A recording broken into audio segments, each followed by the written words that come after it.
So the first thing that comes up is, of course, like it's about hiring the best person for the role.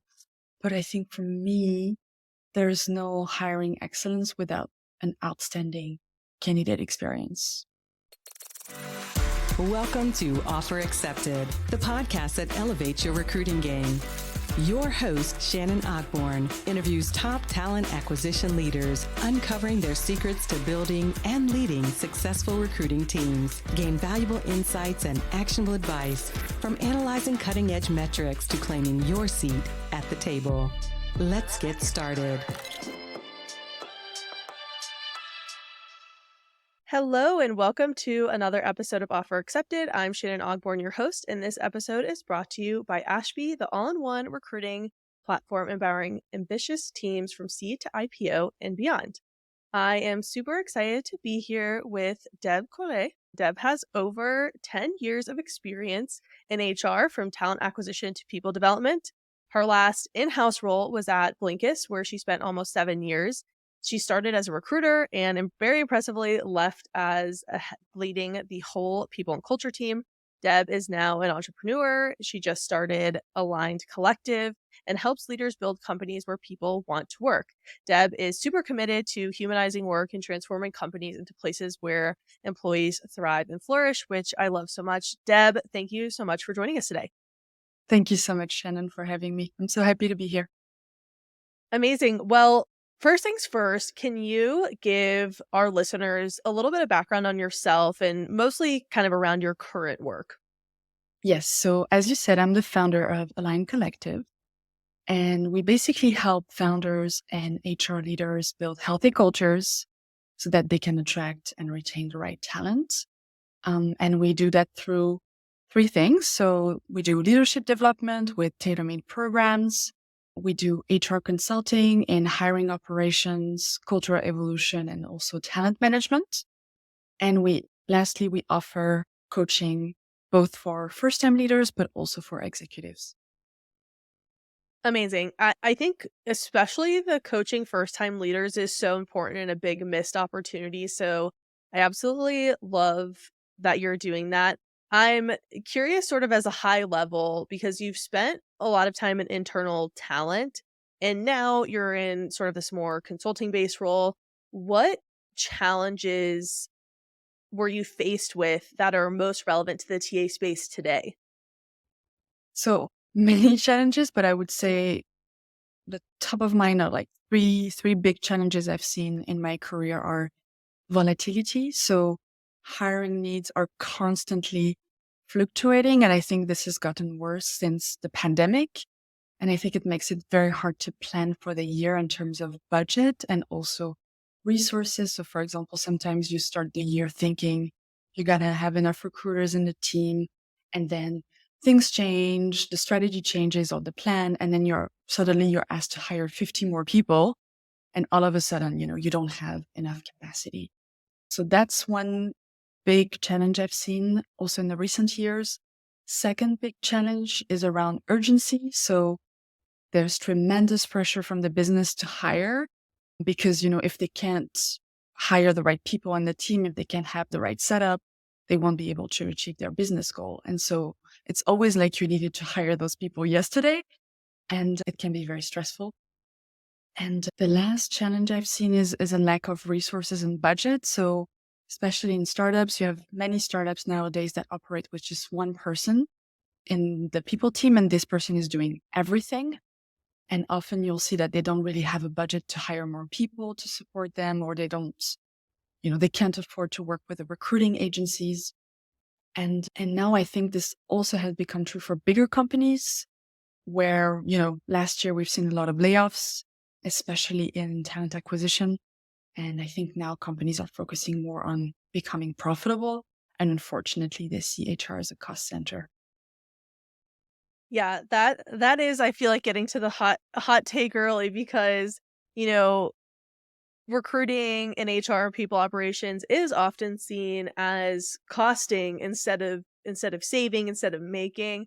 Yeah, my hot take is that going to be further from the truth, but we'll get to the hot takes here in a bit. I would love to hear. So we had talked about previously this sort of concept of decentralized autonomous hiring. How does that solve for some of the challenges that you listed above, and what is it? Yeah. So what is it? It's a recruiting operations model that I created when I was working as a recruiter at Blinkist back in 2017. And yeah, back then I had been hired as the first recruiter, and we were only two people in the people team. And my job was to scale Blinkist from 40 to 100 people. And on top of that, I also had to do all of the employer branding, and I had to do some of the admin work, like setting up contracts for new joiners. And also, I didn't have any budget, so I couldn't hire another recruiter, or I couldn't hire an agency. And so very quickly, I realized that it was going to be very hard for me not only to achieve my hiring goals, but also to do it at the high quality level that I wanted to. And I think it was very important for me to provide a great candidate experience and to also hire people who were going to be successful in the job and who were going to stay with us for a long time. So, yeah, I realized it was going to be mission impossible. And so, quite quickly, I started to delegate to the teams that were hiring, essentially just giving them the tools to recruit without me having to be involved at every step of the way, like a traditional recruiter. And slowly, that developed into a system that later became decentralized autonomous hiring that I formalized a little bit more. And so, yeah, I would really define it as a recruitment method where the recruiting effort is distributed throughout the entire company, not just within the recruiting team. And so concretely, that means that all of the operational tasks of hiring, like communication and logistics and, inviting people for interviews and scheduling, et cetera, all of this is shared amongst the recruiter, the hiring manager, and also the broader team that's hiring for the role. And so, yeah, essentially, decentralized autonomous hiring is about creating a hiring culture at your company. So, yeah, you don't have this army of recruiter or an expensive agency, but yeah, basically the recruiting effort is decentralized. And I think, in regards to all the challenges that I talked about earlier, I think for me, it's been a very agile way of doing recruitment in an environment that's just so unpredictable and volatile. Unpredictable and volatile is the perfect explanation for what recruiting teams have been through in the last couple Mm, of years, and you just actually really never know when the switch is going to turn back on. And so your team has to be prepared, because I've always believed this: recruiting is a part of everybody's job, yes. because at the end of the day, the recruiter is doing maybe one interview, right? They're not doing anything past the screen. The recruiter is not making a final choice on the candidate. The hiring manager or the director or someone amongst the team is. The peers are who's interviewing them. So a lot more people are involved than recruiters, but a lot of models put the onus pretty firmly on the recruiting side, which I think can be inhibitive for getting buy-in for your recruiting team. I totally agree. And I think that traditional model also puts sometimes the accountability on the recruiting team. So when things go wrong, often the recruiter will be blamed. Whereas I think in a decentralized model, you're kind of sharing accountability because a lot more people are involved and are sharing the responsibility of making sure we hire the best talent. And I think it just increases your chances of success in my experience. 100% agree. So there's sort of two pillars that you have here. Can you walk me through those? Yeah, so I would say the two pillars of decentralized autonomous hiring are first like excellent documentation. So if you want people to be autonomous, you really need to document all of your processes from A to Z. So from how to write a good job description to how to create an offer, how to negotiate an offer with a candidate. And of course, all of the steps in between, like how to use the ATS properly, questions to ask, et cetera, et cetera. And the second pillar is training. You need to make sure that people know about what's in the documentation. You need to create essentially a mandatory training for everyone. That's what I did at Blinkist. I invited everyone from the intern to the CEO to that training. And again, the training needs to cover everything from, how you recruit to how you define culture fit or culture ads and how you create the best candidate experience. So yeah. Yeah, I think one important note here is that there is upfront work to make things work, right? Like there is time investment that needs to be done up front so that you can really excel at hiring down the line. And I think there are a lot of teams and companies who can't get the buy-in for people to invest in this upfront work, which is unfortunate because I'm sure you've seen this a good bit. The more you invest up front, the better the results and the better the outcomes will be. Yeah, 100%. Amazing. Well, I would love to hear a little bit about what kind of companies will this model work for and where might it not be so good? Yeah, I think decentralized autonomous hiring is definitely not for everyone.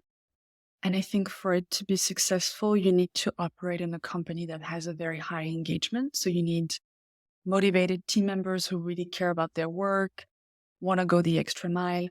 I don't think this would work in a company with, low engagement, low morale. And I also think it's very important to look at the DNA of the company, what's the culture.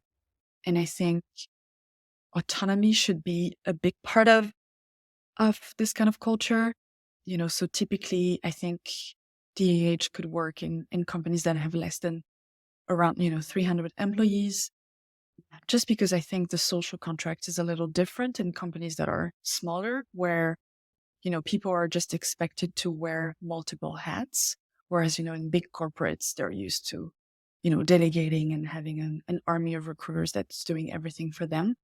And so, yeah, I think that's why also so easy to create and implement at Blinkist, because one of Blinkist's value is entrepreneurship. So they are looking for people who like to get their hands dirty. And so yeah, it was super easy. Like there was almost no resistance because people knew that, they were expected to wear multiple hats. And I think it would be different in a company where, autonomy is not just part of the DNA. Well, we love no resistance. That's always that's always a great starting place. And I guess you had followed Blinkist values so much that you became an entrepreneur yourself, which is super amazing. Sort of tangential question here. Do Mhm. you think it's possible for companies to change their culture to implement something like this? Or is it like too big of a roadblock? Like can a company overcome some of the challenges that would prevent them from successfully implementing DHA? Yeah, I think it's possible. It just has to come from the top with every cultural evolution. And if the founders, if the CEO think that, they wanna create more accountability, more autonomy, more entrepreneurship within their company, it's a completely different project. But yeah, you can change your values, you can nudge people, you can create new habits, you can create training. There are 100 things you can do to slowly change the culture. It takes years, but yeah, totally doable. Good. Well, that sounds super promising. On the note of sort of promise, can you walk us through, kind of some of the advantages, the disadvantages, results that you've seen be really beneficial implementing this structure for talent teams? Yeah, so for the advantages, I think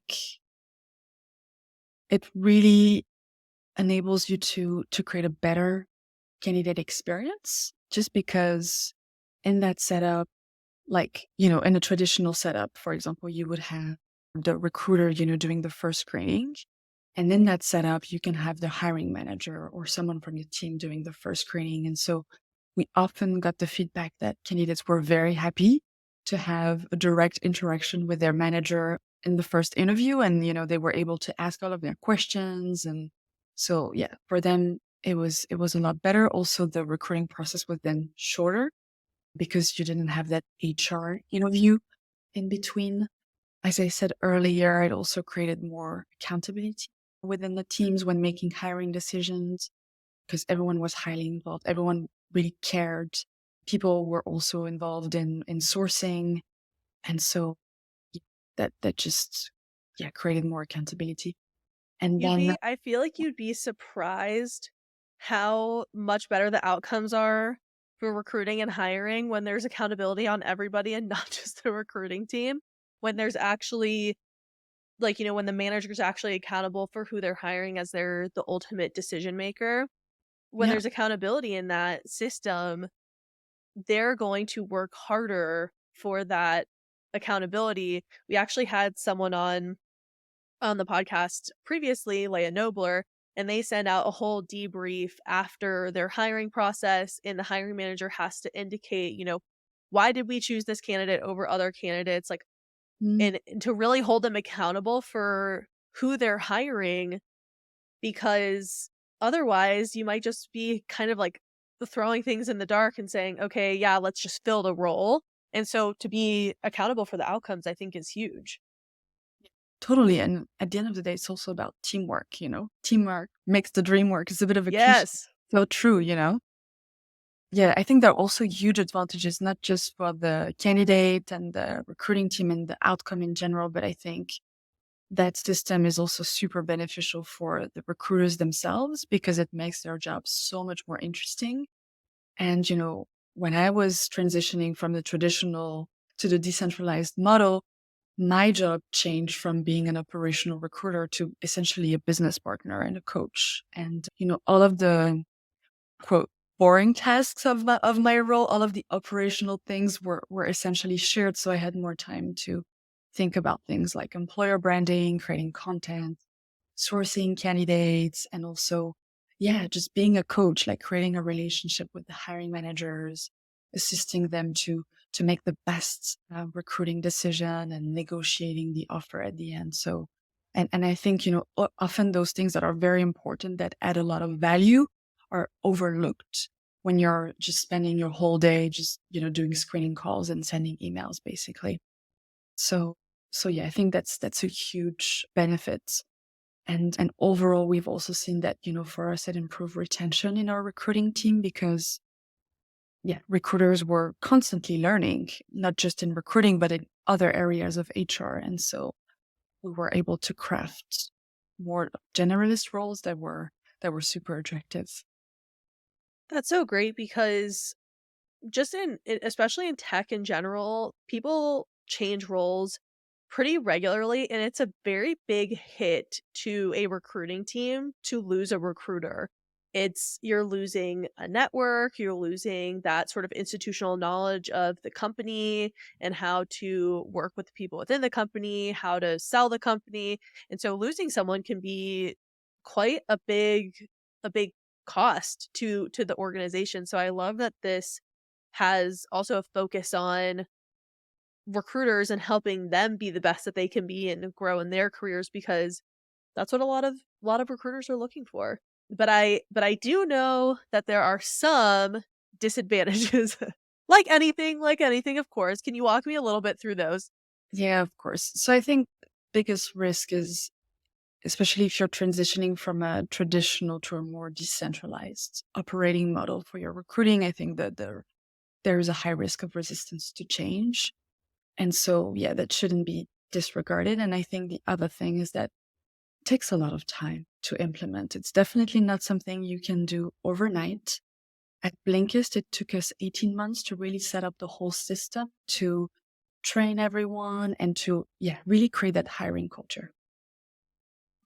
So, when on the note of risk to resistance to change, in your experience, both at Blinkist, of course, and then in sort of from the consulting lens, have you seen that recruiting teams are more resistant to that change because they just are so used to processes, not even at their current company, but also at all of their former companies who are doing things in sort of a traditional model?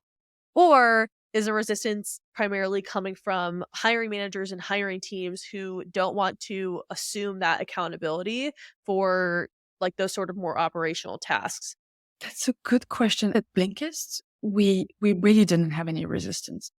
Like, got super lucky because there was no system in place before. So people were happy that there was a system, and they loved it and they bought into it right away. Um, and for consulting, I have been talking to a few clients slash people who have implemented it, but I see that the resistance is it's not a role thing. It's not like from the teams or the hiring manager. It's more culture thing where, yeah, if the culture is just doesn't celebrate autonomy and entrepreneurship, then it's difficult. Does that make sense? Yes. So option C, none of none of the above. Yeah. That's still super helpful. Well, sort of getting into the more tactical piece, if someone wanted to implement this tomorrow, and as you said, it's not an overnight thing. Let's just say someone wants to start implementing this tomorrow. Where would you recommend somebody start? So first of all, I would say start small. Really do a pilot with a one team, train them, build a relationship with them, and see how it's working. And then if it's working, scale it. The second thing is invest in good documentation. I think that's true whether or not you want to have a decentralized model. I think good documentation is always good in this hybrid world. So yeah, create good documentation to also create autonomy. And then, a training based on that documentation can follow later. And I would say also be ready to do some change management. We've talked about it before, but yeah, at Blinkist, it happened very organically because there was no talent acquisition team before. I was kind of the first person coming in. So it was very easy for me to start something and make that proposal and test it. But I think if you already have an established talent acquisition team that's recruiting in a more traditional way, for sure, you're going to need to really think about the change management process. So thinking about the habits and the culture, how you nudge people to change their recruiting habits. So it takes a while, but it's definitely doable. And yeah, maybe the last thing I would say is be ready to spend more time with your hiring managers to be a coach to them, to help them to build healthy recruiting habits. So I would always tell them, build routines throughout your day and your weeks. Make sure you do a 10-minute CV screening in the morning so that, your pipeline doesn't explode. And, make sure you block some time in your agenda as well to, do 1 or 2 interviews per day. Yeah. That all makes total sense. Sort of a more granular question on the pilot. Maybe you have an opinion on this. Should people start a pilot with a team that they feel like is going to be easy to start a pilot with or difficult to start a pilot with and know that if they start with the more difficult team, then it should work theoretically for everyone? I love that. I love that. Yeah, I think both can work. I think the risk with starting with a team that's more on the pushback side. How would you say that? More It's resistant. Yeah, like a team that's more ex- resistant. yeah, I think starting with a team that's more resistant, there is a risk of it spreading throughout the company. So, the team could be like, oh, we really don't like it. Whereas if you start with an easy team, they can then become ambassadors, and really help you to champion that model. So yeah, maybe I would Yeah. start easy team. Yeah. Yeah, also could be like a Goldilocks situation where the middle team is the sort of like the just right point. But yeah, I could see it for sure going either way. You definitely don't want teams, especially highly influential teams, to be trash talking your initiative to where people won't invest. So that makes total sense. But yeah, I love all of this. Is sort of taking a big step back at a very macro level. One thing we like to hear from everyone, because we have recently released our hiring excellence framework, and we would love to hear from every individual. When you hear hiring excellence, what does that mean to you? So the first thing that comes up is, I mean, of course, like it's about hiring the best person for the role. But I think for me, there is no hiring excellence without an outstanding candidate experience. So that would be my answer. Period. End of story. Mic drop. I love that.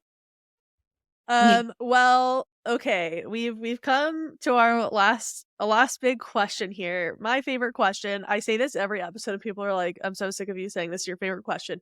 But it actually really is, and I get so excited every time we get to the end of an episode. I would love to hear, what is your recruiting hot take? So, my recruiting hot take is that everyone should be a recruiter in a company, not just the recruiting team or the people team.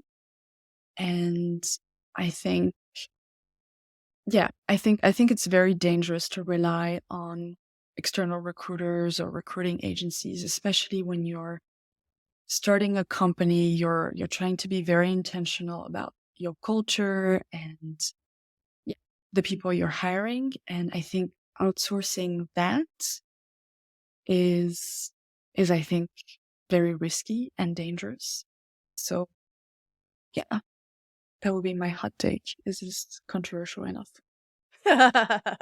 Yeah, the thing with anything external agencies, contingent or otherwise, is even if you're being sent a lot of candidates, that cannot save your recruiting process. And that's the thing that a lot of people run into.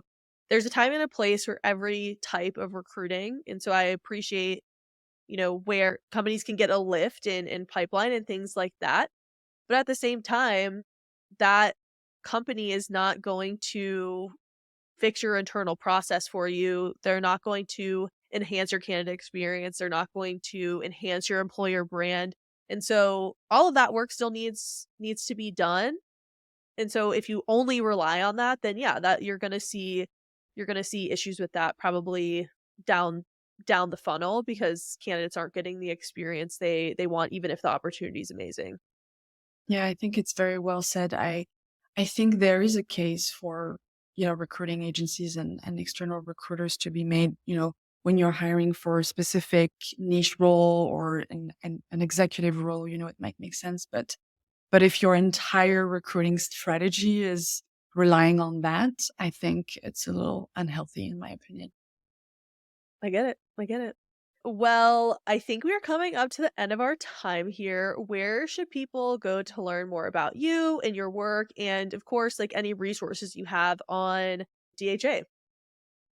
Yeah, so you're more than welcome to connect with me on LinkedIn. I am Deb Caulet. Otherwise, my website is Aligned Collective with an hyphen between aligned and collective.com, alignedcollective.com.